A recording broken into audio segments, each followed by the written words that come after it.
I wanted to touch on Brittany Bruner. This is kind of like a crazy story, kind of interesting too, because of the topics that we talk about. And some people, when I covered the ER mother nurse, people got upset. Oh, I'm unfollowing. They're done with me. And some people were just really upset about that. But, there's some situations that are going on that are just kind of crazy.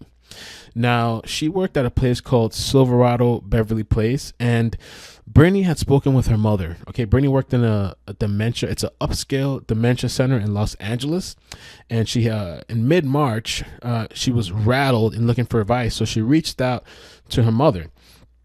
Now, her supervisors at the Silverado Beverly Place instructed her to admit a new patient. Okay, and this patient was a doctor that flew in from New York, despite the place being on lockdown and that it's endangering not only the other residents, the other elderly people there, the nurses, the medical staff.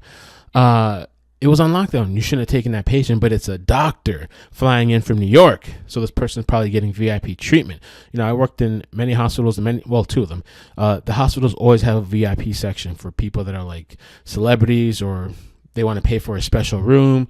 So it probably had to do with some sort of money, financial gain maybe, and also the fact that he was a doctor, so they said, we're just going to take him. So Bruner told her mother, okay, her mother's also, according to this Los Angeles Times, veteran nurse in Oklahoma City, that the doctor was showing signs of illness, profuse sweating, productive cough, and a fever close to 103 degrees. Get this. So within 1 day of arriving, within a day of his arrival, he was so sick, this medical doctor, that they ended up calling 911. She called 911. It appears to have been too late. He was positive. In the days and weeks that followed, 63 residents and employees came down with the virus, and 9 passed away, potentially from one person. So like, if people want to get upset with me, they want to unfollow, I'm crazy, I'm whatever, go ahead.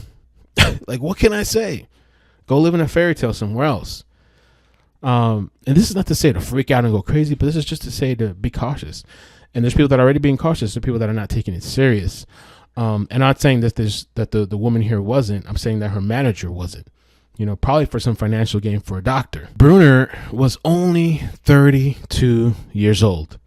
32 when she stopped breathing, April 20th. She was in intensive care, Harbor UCLA Medical Center, and her family said before she was placed on a ventilator, which I've been hearing the ventilator thing is pretty bad. Some places try alternative therapies, which I hear work great. And I have another story to cover too. Oh my gosh. Hopefully we can get to it tonight if I push this through. But she spoke about how when she recovered, she wanted to go public with what happened at the Silverado.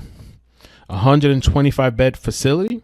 It's come out under heavy criticism. The residence is part of a chain of high-end memory care centers that cost families more than $15,000 a month.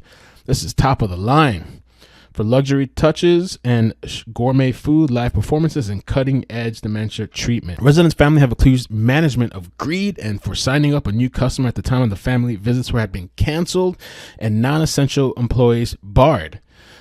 Get this.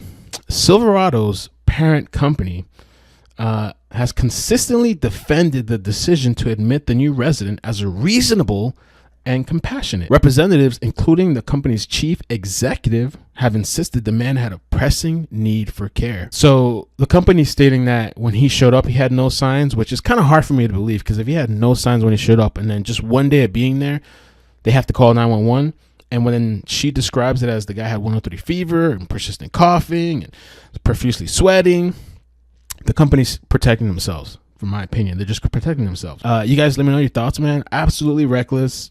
I hope that they're held accountable, and that's why I wanted to take a moment to cover this story to hopefully bring some attention, even though YouTube is censoring me and I'm getting like 100 views a video. But whatever I can do, man, that is just insane.